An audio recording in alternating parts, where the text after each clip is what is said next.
కన్యా రాశి వారికి ఈ యొక్క గురు మరియు శని ఈ రెండు గ్రహాల డబల్ ట్రాన్సిట్ అనేది మీ జీవితంలో రిలేషన్షిప్స్ మరియు స్వతంత్రం అనే రెండు పెద్ద చాప్టర్లని ఓపెన్ చేయబోతుందండి.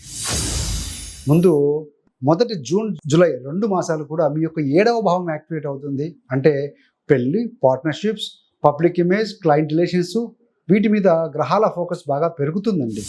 ఆ తర్వాత ఎనర్జీ అనేది 3వ భావానికి షిఫ్ట్ అవుతుంది. కాబట్టి ఆ సమయంలో జూలై తర్వాత మీ యొక్క ధైర్యము, ఎఫర్ట్స్, కమ్యూనికేషను, కంటెంట్ క్రియేషను, సిబ్లింగ్స్తో ఉన్నటువంటి బంధం మీద ఫుల్ ఒక క్లారిటీ వస్తుంది.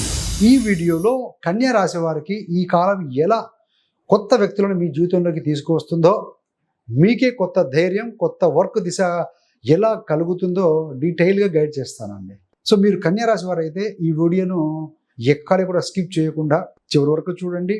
మీ యొక్క ఈ వచ్చే 6 నెలల పాటుగా ఈ సంవత్సరం మీ యొక్క రిలేషను, మీ యొక్క కెరీర్ స్క్రిప్ట్ అనేది బాగా క్లియర్ అవుతుంది.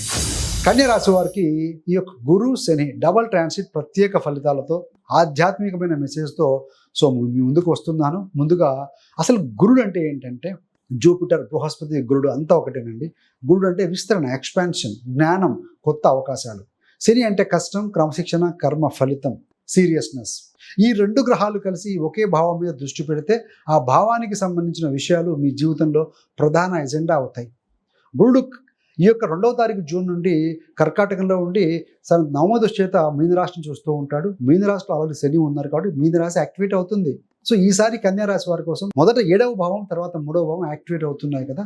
సో 7వ భావం గురించి మొదటి దశలో అంటే జూన్ నుండి జూలై 7వ వరకు 7వ స్థానం యాక్టివేట్ అవుతుంది. సో కాబట్టి ఏంటంటే మొదటి 2 నెలలు మీనరాశి మీద డబల్ దృష్టి పడడం వల్ల మీకేంటంటే పెళ్ళి, జీవిత భాగస్వామి, long term relationships, business partner, clients, public image, ఇతరుల కళలో నేను ఎవరు అనే విషయం, వీటన్నిటి గురించి ఒక క్లారిటీ అనేది వస్తుందండి. అసలు ఈ దశలో ఏంటంటే మీ జీవితంలో కొత్త వ్యక్తులు అడుగుపెట్టే అవకాశం చాలా బలంగా ఉంటుంది. వారి ద్వారా మీ కెరీర్ ఏదైనా డైరెక్షన్ మారచ్చు. కొందరు మీ వ్యక్తిగత జీవితాన్ని బలంగా ప్రభావితం కూడా చేయొచ్చు అండి. మీరు ఇప్పటి వరకు బ్యాక్ ఎండ్ సపోర్ట్ రోల్లో కనుక ఉంటే ఇప్పుడు పబ్లిక్గా జనం ముందర మీరు కనపడే సందర్భాలు అధికమవుతాయి. మీ యొక్క పనిని, మీ యొక్క సేవను ప్రజలు గమనించడం మొదలు పెడతారు. పెళ్ళి సంబంధాల విషయాలు కూడా తెరపైకి రావచ్చు. ఎందుకంటే 7వ స్థానం వివాహ స్థానం కూడా కాబట్టి లీగల్ బాండేజ్. ఇంతకాలం ఒక రిలేషన్లో కనుక కన్ఫ్యూజన్ ఏదైనా ఉంటే ఇప్పుడు అది క్లారిఫై అవ్వడానికి, ఒక డైరెక్షన్ తీసుకోవడానికి ఒక మంచి సమయం అని చెప్పొచ్చు అండి. అసలు కన్యా రాశి వారి స్వభావం ఏంటంటే చాలా అనలిటికల్. వీరు రాశ్యాధిపతి బుధుడు అవుతారు.